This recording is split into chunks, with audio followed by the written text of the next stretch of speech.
This is where the wisdom and some of the oldies come on and distinguish. Talk for yourself. Yeah, well, I say that because today is my 50th birthday, and I wouldn't wish to be anyone. Wouldn't wish to be anywhere else as an Arsenal fan, a rugby player, and obviously we've worked with Andrea in the past. But my name's Robeson, and I run a business called Boyden, which is an executive search firm. We've spent 77 years finding excellent talent, and we've got an amazing panel in front of us today.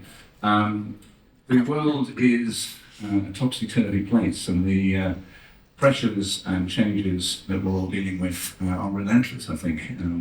We're not quite sure what is coming over the fence next. So we're going to try not to talk about the pandemic, although that's influenced a lot of the behaviours of our businesses over the last couple of years. But I think it was a catalyst for all of the organisations here, and I'll let them talk a little bit about who they are and what they've been through. But from the conversations that we had as we got together and talked about this session, it was very, very clear that it was a catalyst for speed of transformation, and for speed in relation to probably engaging with the talent in our organisations to achieve that. So I'm delighted to welcome everybody here today. I'm going to start with Juliet. Well done last night. Top of the league again. Top of the league again. Top of the league. For the time being. Tell us a little about a bit of background, and I guess a couple of things that you're dealing with this year, and perhaps what's on the horizon for you for next year. Thank you. Well, really lovely to be here. Thank you for having me. So I've been the Chief Commercial Officer of Arsenal for 16 months now. I've been in the business of sport since my last year at university. I was AU chairperson, which means I basically organised the finances for student sport. But that kind of gave me the opportunity to think, this is where I want to be. You're going to spend 75% of your time at work. You want to do something you're passionate about. I love sport. So I've been rights holder side, Fulham Football Club. I worked on the London 2012 Olympic bid with Seb and Keith, and worked agency side. And then previously to Ascot, I was at Ascot Racecourse for 8 years, working ostensibly for Her Majesty the Queen. And then I found myself at Arsenal Football Club, so back to football again. And I've been there 15 months, and it's amazing. It's not just amazing because of what we've been going through over the last 2 years in rebuilding the team, the men's team on the pitch, but also what we're doing for our women's football. And we are... For those of you that don't know, we sold out the Emirates Stadium on Monday night. We had over 60,000 people paid to come and watch our women's team unfortunately lose this year to Wolfsburg. But we've broken 3 records this year for the women's football team, and I'm super proud of that, because they have really demonstrated what amazing athletes they are. But anyway, this what's on my mind.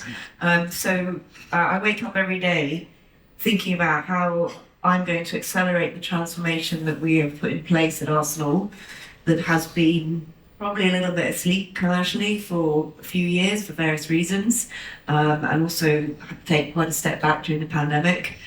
How are we going to effect a transformation as quickly as possible without falling over our feet, so that we can become once again financially sustainable as a football club?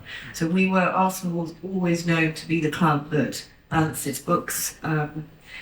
Even under Wenger, who bought very cleverly and sold very cleverly his players, which is a big part of your income stream, and also was progressive in terms of how we generated income.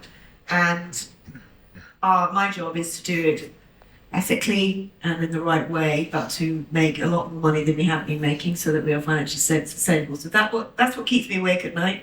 And then also just, we still could win the league.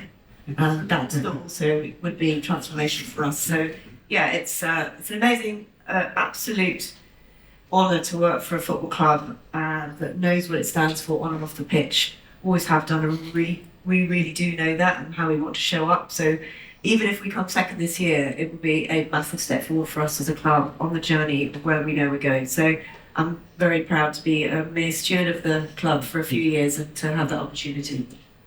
Simon, you've had an interesting 15 months, including a little bit of a trip to the select committee at one point, but tell us a little bit about what you're dealing with at the Premiership Rugby. Yeah, so I'm Chief Executive of Premiership Rugby. I've been there just a little over a year.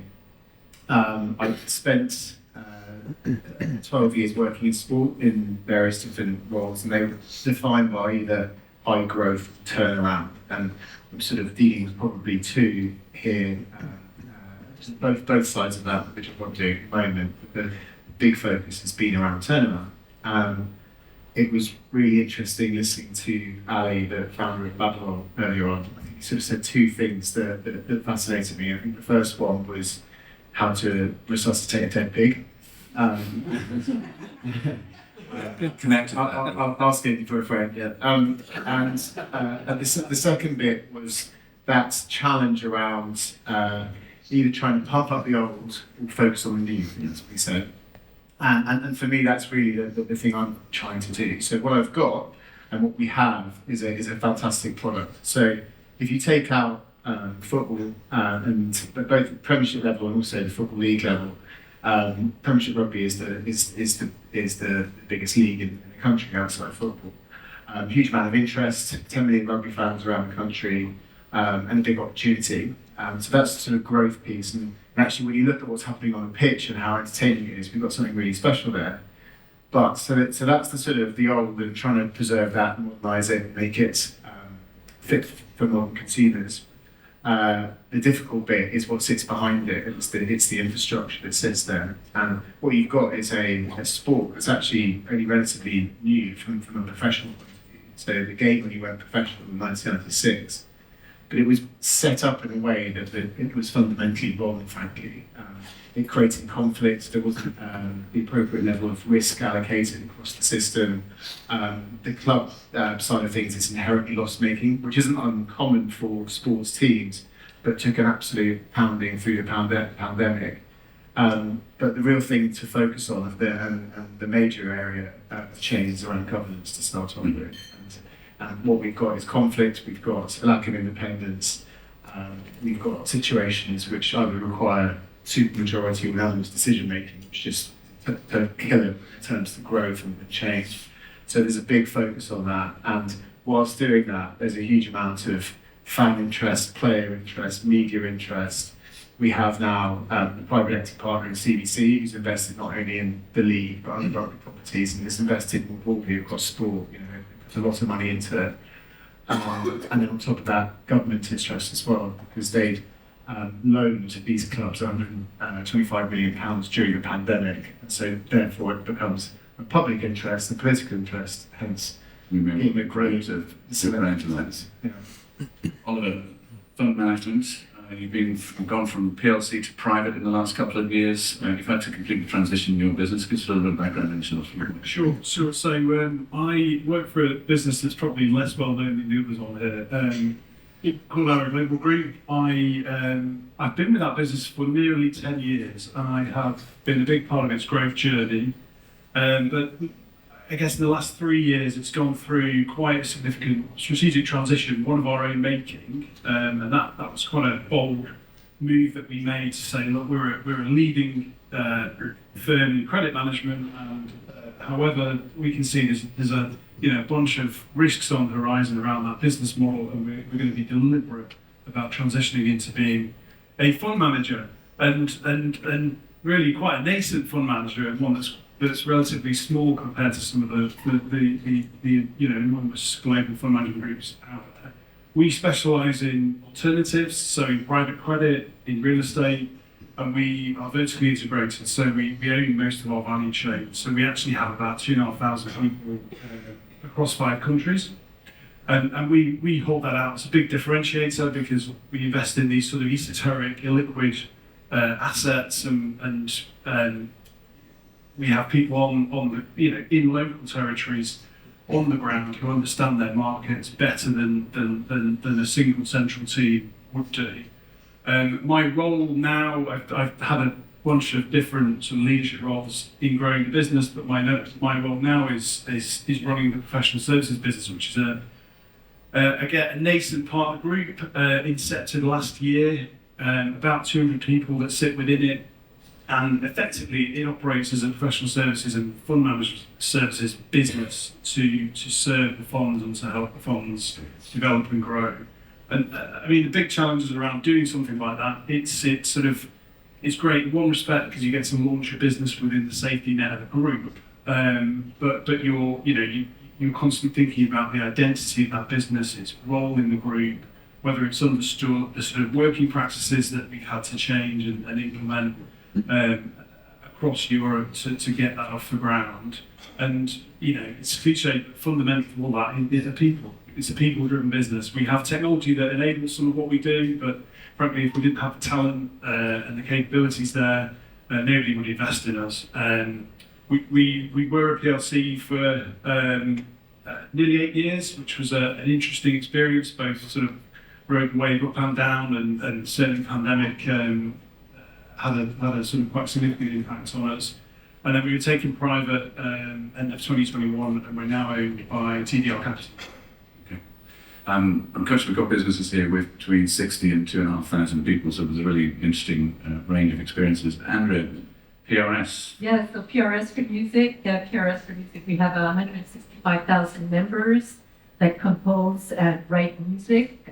Many that you know, Ed Sheeran, Elton John, Sting, Stormzy, etc., all around the world that travel, their music travels around the world. Close to £1 billion business, very complex in the sense PRS for Music is for profit, reporting into PRS, which is a non-for-profit owned by members. So very complex structure and governance, a lot of stakeholder management. My background is CEO of different companies around the world. I've been a CEO for almost 20 years, different industries, but always old industries that needed transformation. With tech, my background is data and tech.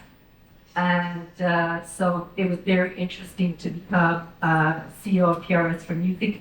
I didn't know anything about music. And so coming in and hit by the pandemic was quite something.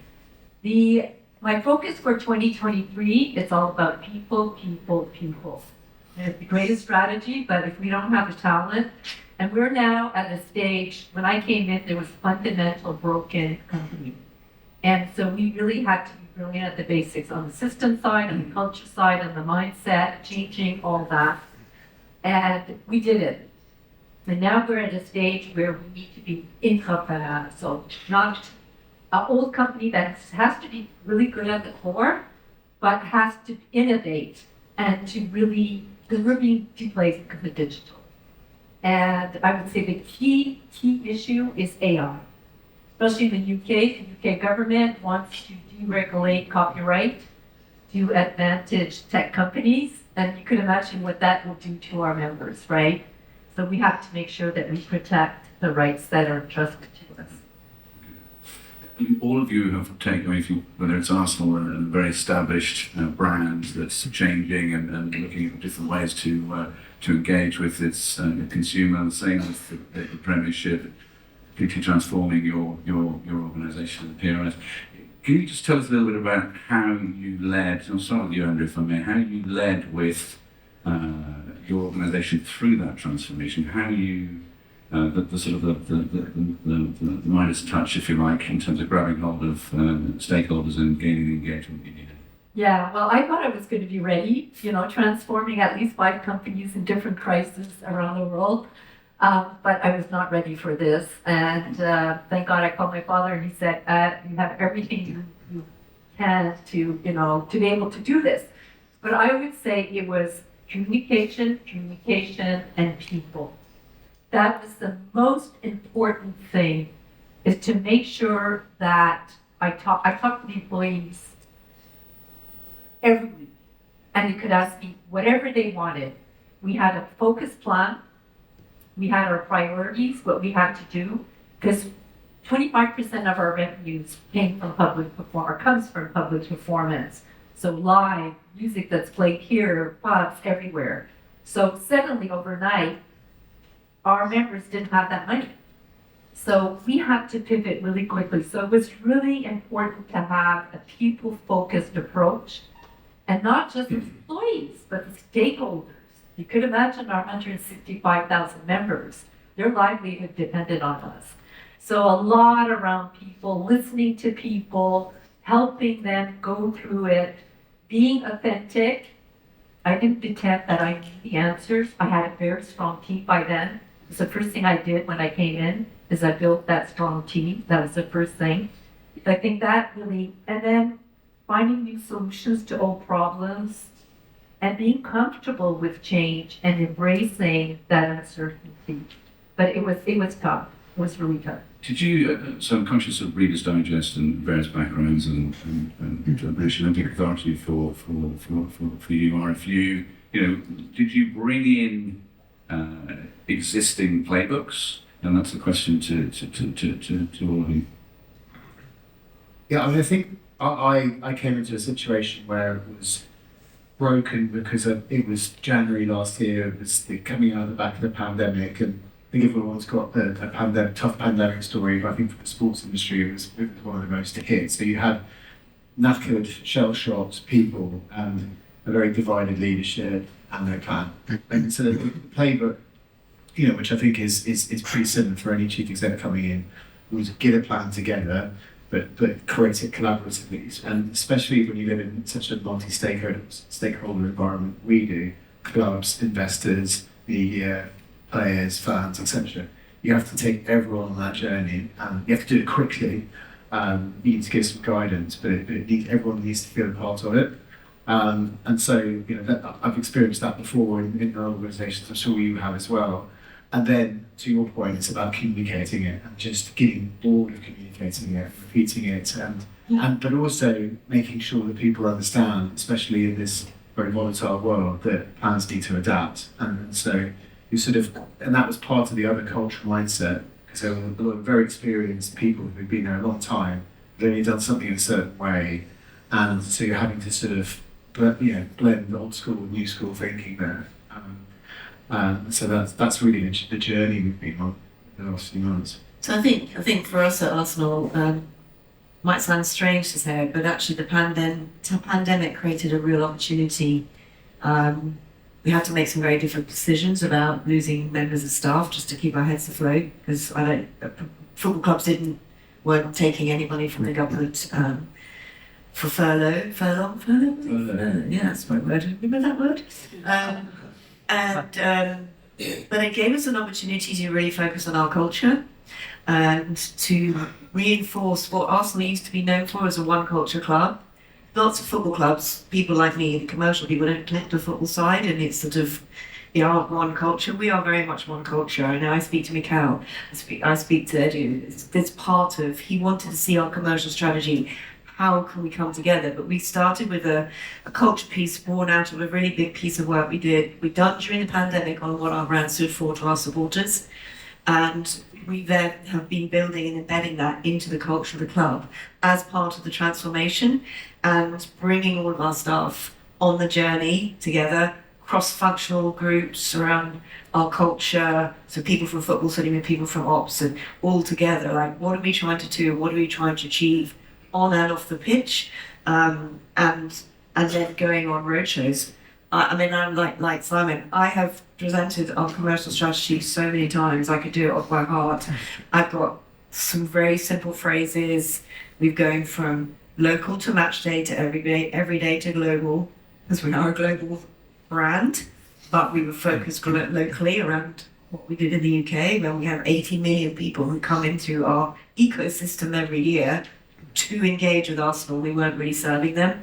We talk about serving our supporters, putting it at the heart of the business, and then moving our tech and data to allow us to serve them what they want, where they want, rather than what we want, when we want, where we want, which is what we were doing. So giving people the kind of the tools to talk about what we're doing in their everyday life, and then saying, this isn't a commercial department that sits over here. We're one club, we're all working together to be financially sustainable and to continue to say it. And you're right, you can feel like a broken record, but actually you have to keep reinforcing the very clear, simple messages, and then building the right team, as Andrea said, bringing in people with the right expertise and having a very clear structure, delegated authority, because we're a global brand, we've not very many people.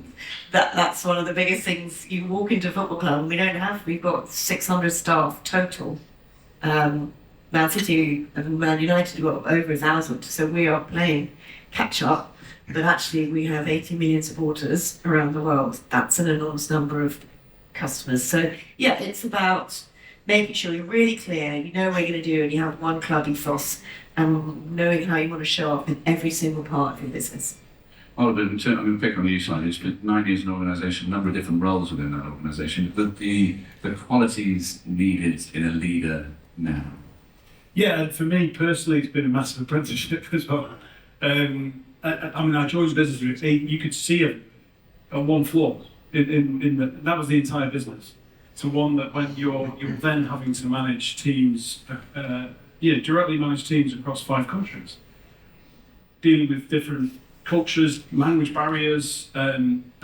We were sort of fortunate in one respect with the way the timing worked, because we raised the first of our credit funds before the pandemic, but then we were implementing this change as the pandemic set in. So we were faced with the same challenges everybody had about you couldn't travel anywhere, you couldn't physically engage with people.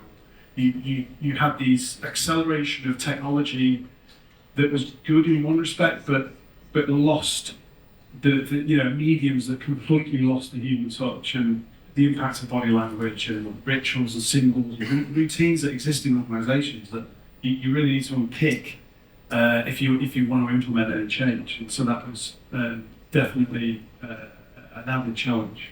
Resilience, agility, high ability to communicate. It's interesting what Carita was talking about in the last conversation. Actually, there's lots of skills we all need, but these are the skills we need to really bring to the fore. Simon, if we can talk a little bit about talent and on and off the pitch, or what's being cut out, particularly from a reputation of rugby as a brand, and I think that's global rugby. I'm just wondering how that's impacted your ability to engage and entice talent into your organisation. I'm conscious it's a smaller organisation than most, but still critical you get the right skills to go forward. Yeah, and it's dramatically changed because of the turnaround nature, and because actually the other thing that we need to do as an organisation is, I think we've traditionally been an administrator in a B2B business, and now we're moving to a B2C business, having direct relationships with fans, and broadcast drives that, and various other commercial reasons too, and just generally growth. And so we've had to recruit people from a lot of them from outside the industry. Some of it because we're trying to create an entertainment product. So hired a guy from Psycho, Simon Cowell, Britain's Got Talent, that type of thing. So you can imagine some of the angles there. We've also, we're lean, and so therefore from a marketing point of view, we don't have big budgets, and so therefore we have to think smart.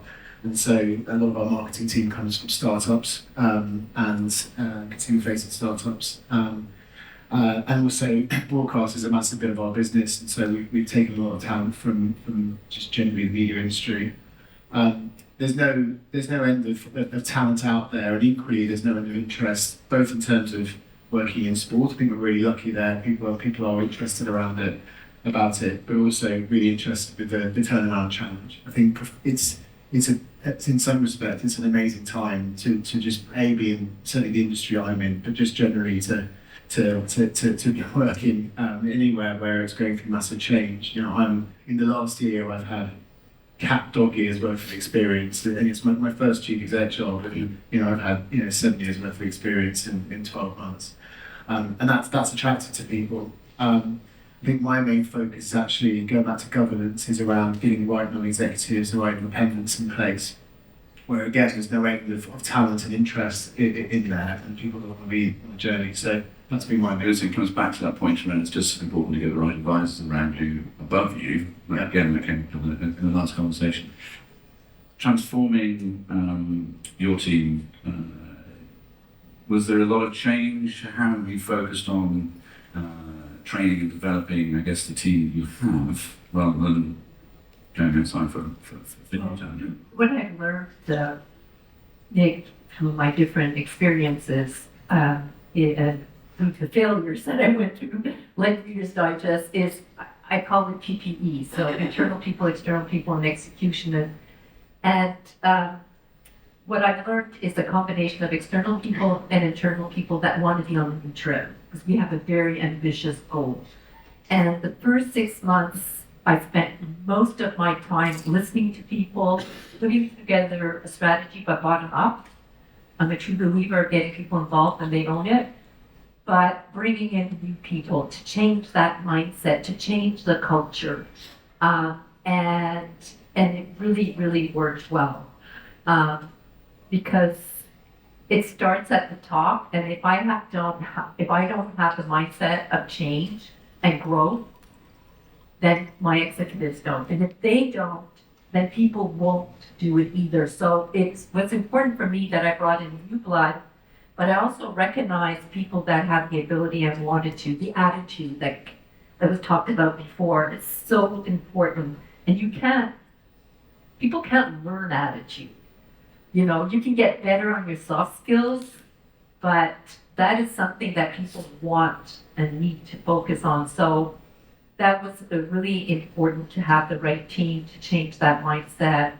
And I really say it's a combination of both internal and external. Yes. I'm just going to say, one of the best things that I did when I arrived at Arsenal, which somebody else told me they did, so it was a just copycat, is I spent 25 minutes with every single person in my team. There's 154 people. It took me 6 months. I discovered talent that had been hidden under many bushels. I discovered people that were in the wrong jobs, that if I just moved them, they would just fly. I decided, and very quickly worked out who wasn't on the bus. Yeah. And I was able to help guide some of my people in shaping the structure through coaching rather than directing. I'm not a command and control leader. I'm a bring people with you type. And it was the best time I've ever spent. And I would do it every year if I had, every other year I'm going to do it, because you have every level of the business.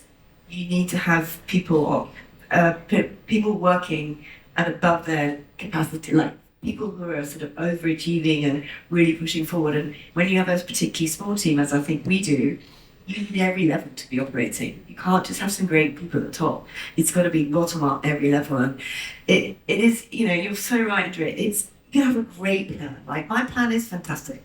I know that. I'm just joking. It's really simple what we have to do. But it's all about the people. It's all about the people. I exactly did that. The first 3 months, my 90-day plan is they had to come in, they presented to me, I got to know them, I walked around, I spent most of my time with people. And it's incredible how much I found out from the receptionists all the way up, asking questions, learning, absorbing. They got the answers. And that was so important because 6 months after COVID hit, and I learned so much. And I think that one of the things I tell, people that I promoted internally, reporting it to me or even underneath, is you're only as good as the weakest link in your team, but it's so important to be able to communicate with people, to connect with people, and spend time. I find that too many leaders spend time in the office, walk around. I spend a lot of time walking around and being with people and show them that I'm human. I got emotion. I talk about my personal life and the challenges I went through COVID, and there were many. Because my mother was dying, my father was coming out of, my son was coming out of detox, this company that I barely knew, so being human, so they were human with me. So they talked to me about their emotions, their challenges.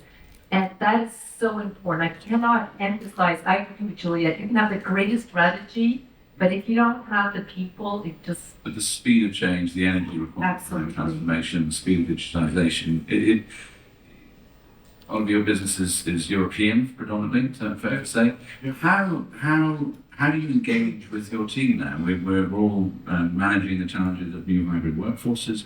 What ways are you going about making that work? I think that's a question every leader's grappling with, to be honest. I definitely one we do and I do. And the communication, the engagement is key because that drives an understanding, it drives alignment, and it drives trust. And if you've got that trust amongst you and your team, then you can go a long way, I believe. But there's an interesting, certainly in professional services, which is sort of a nascent area for us as an industry sector. There's some really interesting rhetoric around hybrid working, rule sets coming out about days in office, and I think every business has to adapt to what they need. We had 11 offices across Europe before the pandemic, so the idea that you go into the office and see everybody was a fallacy. We've embraced hybrid working. We still, some areas of it do well for us. Some areas, you find need to be face to face and need that human touch.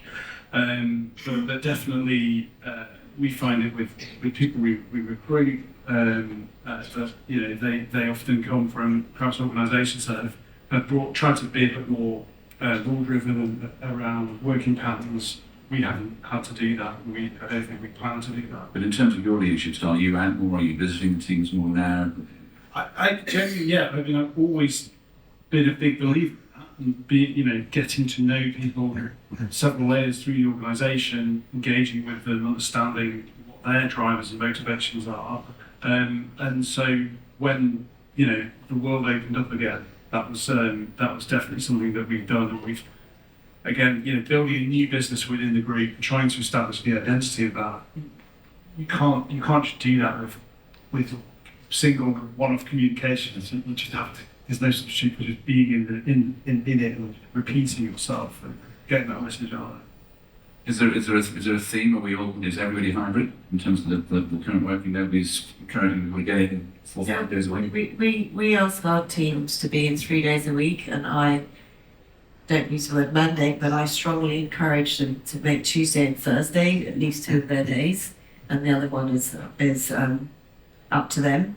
And I think it's really important for people to be back together. A meeting face to face is just fundamentally different to a meeting on Teams. And when you're building a team, you've got lots of new people, you're running a big transformation, as well as running the day-to-day, running a football club, because our transformation slightly being on the side of our desks, so we're trying to do everything. You solve so much face-to-face. You changed your working environment, didn't you? yeah, we totally changed our working environment. We were very lucky to get 2 offices, and we had a great offer from AstraZeneca to take over offices. So we created what we don't call it an office, we call it a hub, collaboration hub. And it's so important. We don't mandate, really, Juliet, we strongly suggest 2 to 3 days, because we're at that phase where we need to innovate. We need to be much more avant-garde and, like I said, entrepreneurship. And it's going to be through collaboration, pioneering, and working together to make it happen. And again, it starts on the top. I'm there 4 days a week at least, and showing that we have to be there. We create an environment that is more of a great place to be, a cool place to be, and I think it attracts more people. We have a lot of gear and one. I don't have a desk. I sit Yeah, me too. at a different place in the office every day I go in. Exactly. I don't have an office, I have a computer. No paper. Yeah, I don't have an office either. What about you, Simon? So we've got an office. We've actually, because we're slightly different, part of our strategy is close collaboration with other people within Rugby. So we share an office space now with 6 nations, with URC, which is the Celtic League, the European League, the Women's League as well, some 15s. And so we're physically putting ourselves together because we need to collaborate. And actually, I think my reflection on it was that we did a load of business in our lives during the pandemic because it was built on the goodwill that existed and the relationships that existed previously. When you're in such a relationship-focused business that I'm in, where you have to manage so many different stakeholders, you need to be together. And I was trying to fix cultural issues and trust issue within my organisation, which I think broke down because of remoteness and new people coming in, people there. So nothing beats face-to-face engagement. In fact, there's one of my exec who I have to develop a relationship with this guy, and yesterday I had to go to Gloucester Rugby Club and Northampton Rugby Club and back to London, so that's a pretty massive round trip. And the ground we covered. You put him in the car next to you. Well, I mean, by the end of it, we were singing Oasis tunes, but it was the fact we back to London, and that massively makes a difference. That engagement at a personal level.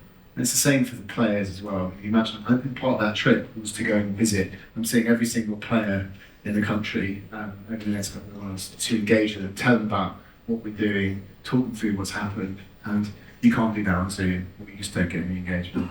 Conscious of time, I'm going to go into questions in a few minutes. Juliet, all of us have significant revenue targets and commercial responsibilities for our organisation. I wonder, appreciate the next panel session is around ESG, but I just want to draw that into, the need for Arsenal Football Club to grow and probably grow by a significant number, and how you are connecting that to a more sustainable world. Yeah, no, it's before I joined Arsenal, I had a time out and I put myself through a sustainability course at University of Cambridge because I'm passionate about it, and football is an amazing platform.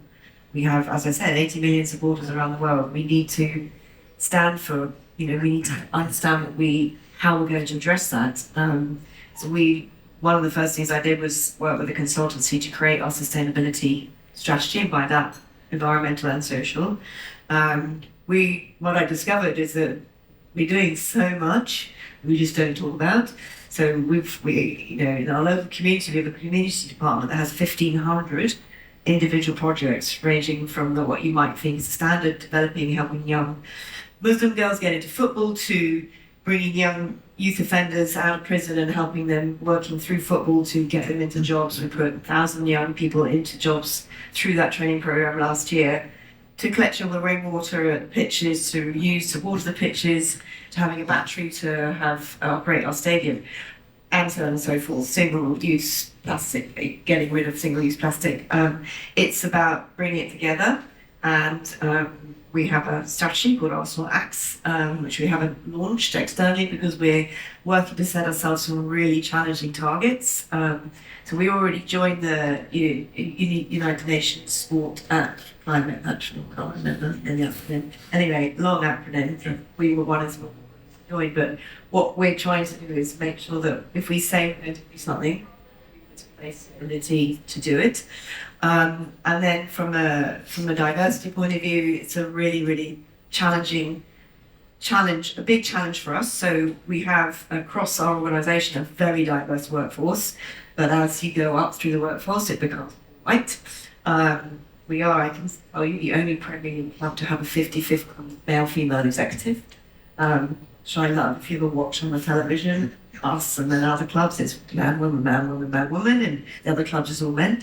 But we need to be more diverse. We have obviously our chief executive is originally from India, but we need to be more diverse. So we're working on a program to hire local people from the community, from a diverse background, because we need to reflect our support.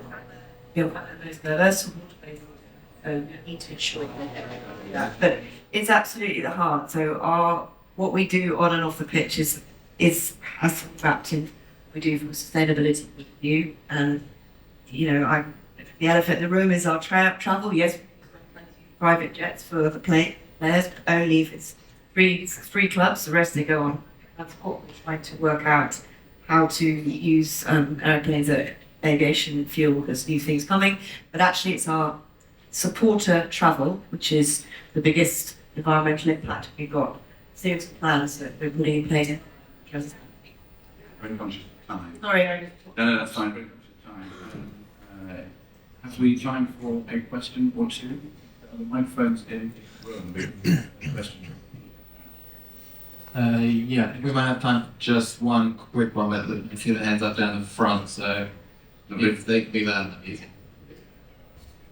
Yes. Yeah, just a, I work with a championship rugby club, and I've just been watching the documentary about Wrexham, and I wondered whether there are lessons for rugby clubs, and maybe football clubs, around the success of Wrexham club rising to the top and going to schools. I think there's a general comment that in order for sports to grow, transcending culture becomes quite a big opportunity. And another good example of that is often cited is the Netflix Drive to Survive documentary, where you had a pretty niche sport, a niche following, and then suddenly you're getting very young boys and girls following it who never followed it previously because of the story it's been telling. I think Wrexham's story itself has just captured people's imagination. It's created a brand in itself. So I think how we transcend culture is the opportunity. You can tell your story, which then opens up, and so choosing various other things. But also the celebrity endorsement is huge. We're on the hunt. Thank you. We don't have time, so I'm conscious we have another session coming on straight after us. Juliet, Simon, Oliver, Andrea, thank you very much for sharing your experiences with us today. Thank you very much.